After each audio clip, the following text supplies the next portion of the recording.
अभिनंदन। आज अपन class 10th की मैथ्स की पहली प्रश्नावली की एक्सरसाइज नंबर 1.1 के अंतर्गत अपन क्वेश्चन नंबर 2 से आगे की क्वेश्चन सॉल्व करेंगे। तो अभी अपन स्टार्ट करते हैं क्वेश्चन नंबर दूसरा सॉल्व करना। तो आपको दूसरे प्रश्न में क्या पूछा है, पूर्णांकों के निम्नलिखित युग्मों के एचसीएफ और एलसीएम ज्ञात कीजिए तथा इनकी जांच कीजिए कि दो संख्याओं का गुणनफल बराबर एलसीएम इनटू एचसीएफ होता है कि नहीं। इस प्रश्न में अपन को दो संख्याएं दे रखी है, उन संख्याओं का अपन को एलसीएम और एचसीएफ मतलब लसक और मसक ज्ञात करना है, लघुत्तम समापवर्त्य और महत्तम समापवर्त्य ज्ञात करना है और उसके बाद में इस प्रश्न की जांच करनी है कि उन दोनों संख्याओं का गुणा बराबर एलसीएम गुणा एचसीएफ है या नहीं। तो अपन इस प्रश्न को सॉल्व करना स्टार्ट करते हैं। सबसे पहले प्रश्न में आपको दे रखा है 26 और 91। इसका अपन क्या करेंगे, सबसे पहले अभाज्य गुणनखंड करेंगे। सबसे पहले अपन इसका गुणनखंड करते हैं। 26 का अभाज्य गुणनखंड करोगे तो 26 में 2 का भाग जाता है, कितनी बार गया, 13 बार। वापस है जो अब ये 13 अभाज्य संख्या है, इसका मतलब 13 में 13 का भाग 1 बार जाएगा। तो इसका मतलब 26 के अभाज्य गुणनखंड हुए 2 गुणा 13। उसके बाद अपन करते हैं 91 के अभाज्य गुणनखंड। 91 में 3 का भाग जाता नहीं जाता है, 7 का जाता है, 13 साता 91। उसके बाद में 13 स्वयं एक अभाज्य संख्या है तो 13 में 13 का एक बार भाग देगा। इसका मतलब 91 के अभाज्य गुणनखंड होंगे 7 गुणा 13। अब आपको इन दोनों का एलसीएम और एचसीएफ ज्ञात करना है। क्या ज्ञात करना है, एलसीएम और एचसीएफ। एलसीएम का मतलब होता है लघुत्तम समापवर्त्य, मतलब ऐसी छोटी से छोटी संख्या जिसमें इन दोनों संख्याओं का पूरा पूरा भाग चला जाए। ऐसी छोटी से छोटी संख्या जिसमें इन दोनों संख्याओं का पूरा पूरा भाग चला जाए। तो अब आपके लिए एलसीएम के लिए आपको क्या करना है, इनमें से जो घात बड़ी है, मतलब जो संख्या जिस संख्या की घात बड़ी है उसको लेना है। तो 2 की घात इधर 1 है और इधर 2 नहीं है, इसका मतलब 2 की घात क्या है, 0। तो इसका मतलब 2 की घात 0 बड़ा है, 2 की घात 1, तो आप देखोगे सर 2 की घात 1 बड़ा है। इसका गुणा करेंगे, इस इधर भी 13 है, इधर भी 13 है, इसका मतलब एक 13 को बाहर ले लेते हैं। उसके बाद इधर 7 है लेकिन इधर नहीं है, इसका मतलब 7 को बाहर ले लो।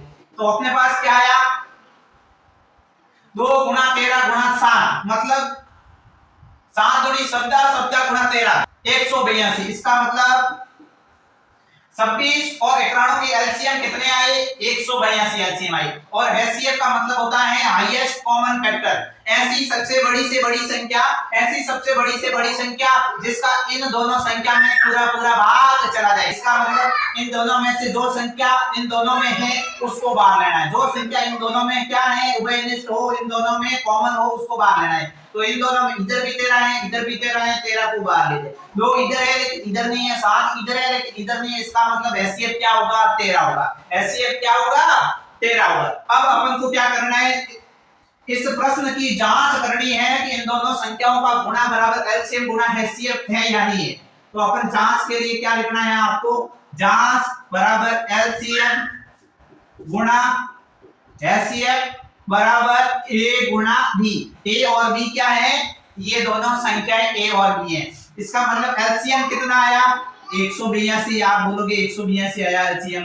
एचसीएफ कितना आया, 13 बराबर ए क्या है, पहली संख्या 26 गुणा बी क्या है, दूसरी संख्या 91।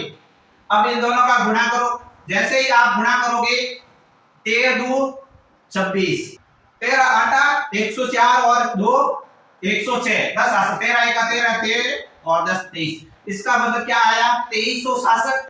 और इन दोनों संख्याओं 26 और 91 का गुणा भी क्या आया, 2367। 2367 बराबर 2367, इसका मतलब लेफ्ट हैंड साइड बराबर राइट हैंड साइड। ये क्या हो गया, इतिसिदम। अपन ने इस प्रश्न की जांच कर दी कि दोनों संख्याओं का गुणा बराबर एलसीएम गुणा एचसीएफ आ रहा है। इसका मतलब अपना ये आंसर एकदम राइट, एकदम सटीक है। अब अपन इस प्रश्न का दूसरा क्वेश्चन लेते हैं।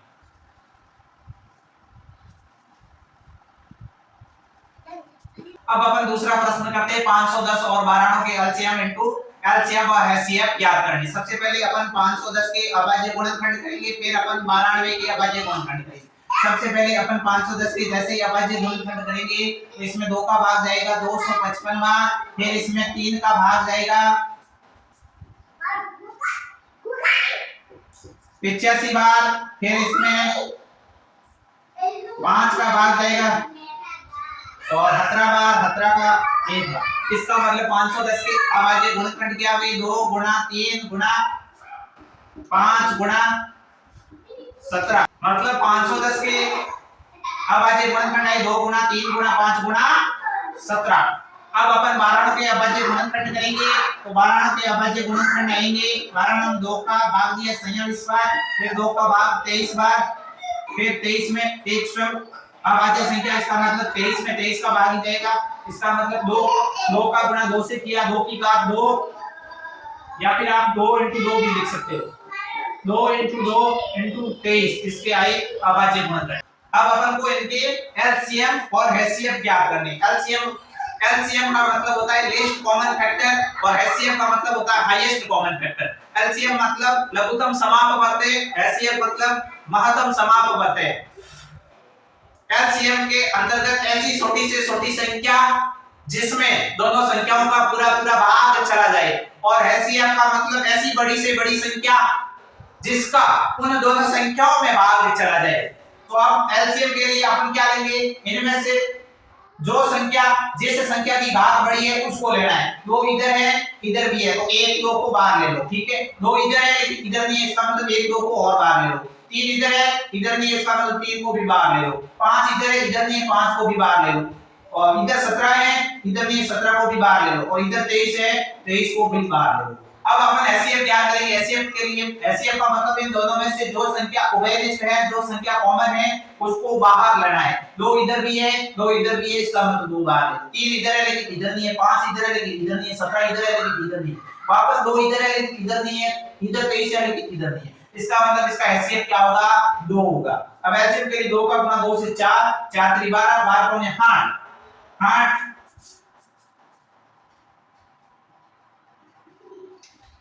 102 का गुणा करना है अपन को 23 से।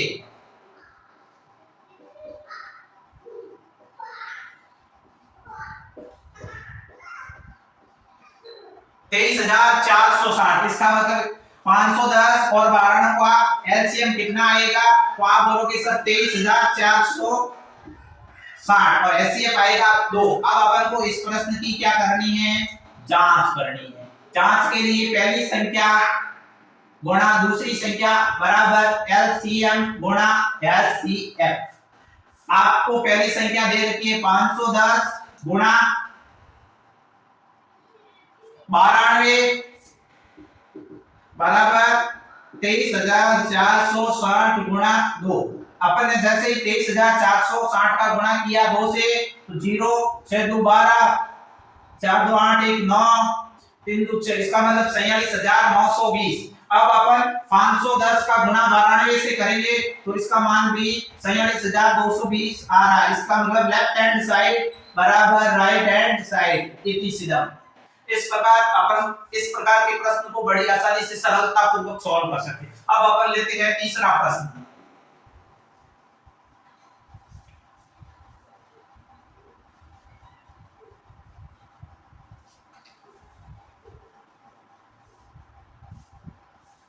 तीसरे प्रश्न में आपको दे रखा है 337 और 54 का एलसीएम और एचसीएफ ज्ञात करना है।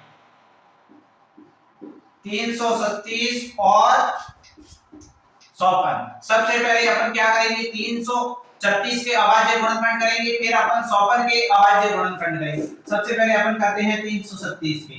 2 का भाग जा रहा है 1 बार 6 बार 8 168 बार, फिर 2 का भाग जा रहा है 84 बार, फिर 2 का भाग 42 बार, फिर 2 का भाग 21 बार, फिर 3 का भाग 7 बार, फिर 7 में 7 का भाग 1 बार। 2 गुणा 2 गुणा 2 गुणा 2, इसका मतलब 2 कितनी बार 4 बार, इसका मतलब 2 की घात क्या आएगी 4 गुणा 3 गुणा 7।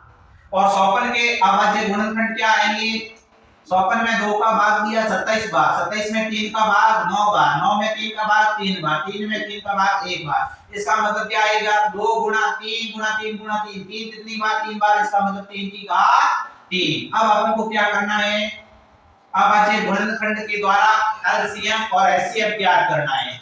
एलसीएम और एचसीएफ, एलसीएम के लिए आपको क्या लेना है, सबसे बड़ी वाली घात वाली संख्या लेनी, बड़ी घात वाली संख्या लेनी। इधर 2 की घात 1 है, इधर 2 की घात 4, इसका मतलब 2 की घात 4 वाले, इधर 3 की घात 3 है, इधर 3 की घात 1, इसका मतलब 3 की घात 3 into 7। और एचसीएफ का मतलब इन दोनों में से जो संख्या कॉमन है उनको भाग ले लो।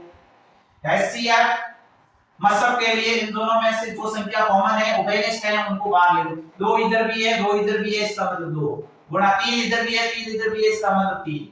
2 गुणा 3 बराबर कितने आए, 6। एचसीएफ कितना आया, 6। और एलसीएम कितना आएगा, एलसीएम के लिए 2 को 4 बार गुणा किया, 2 दूनी 4, 4 दूनी 8, 8 दूनी 14, 3 3 9, 9 3 27 और 7।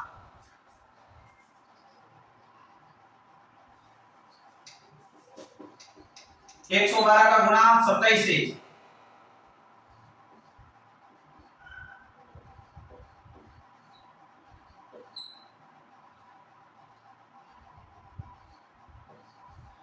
3024, इसका मतलब एलसीएम क्या आया, 3024, इसका एलसीएम आ गया। अब अपन को इस प्रश्न की क्या करनी है, जांच। जांच के लिए आप क्या करोगे, पहली संख्या गुणा दूसरी संख्या बराबर एलसीएम गुणा एचसीएफ, एलसीएम गुणा एचसीएफ। पहली संख्या आपको दे रखी है 336 गुणा 100 बराबर एलसीएम कितना आया, 3024 गुणा 6। अब 624, 6 2 12 और 2 हाथ 17, 6 3 18, 18144 एलसीएम और एचसीएफ का गुणा आया। अब अपन 336 का गुणा करते हैं 100 से, 18144 लेफ्ट हैंड साइड बराबर राइट हैंड साइड। इसका मतलब अपन ने इस प्रश्न में जो लसक और मसक क्या किया वो एकदम एक्यूरेट सही है।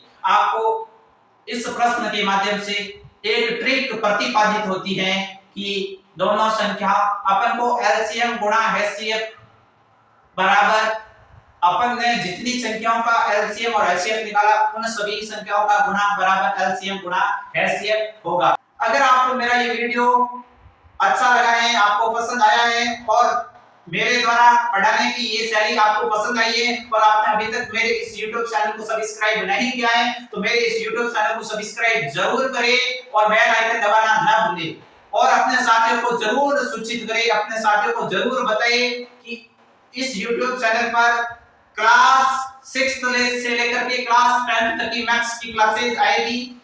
अगर कोई आपका जानकार कक्षा 7 से कक्षा 10 तक का विद्यार्थी है तो उसको जरूर बताइए कि इस पर मैथ्स की क्लासेस आ रही है, आप जरूर देखें। मिलते हैं अगले नेक्स्ट वीडियो में, तब तक के लिए धन्यवाद, bye bye, take care, Ram Ram.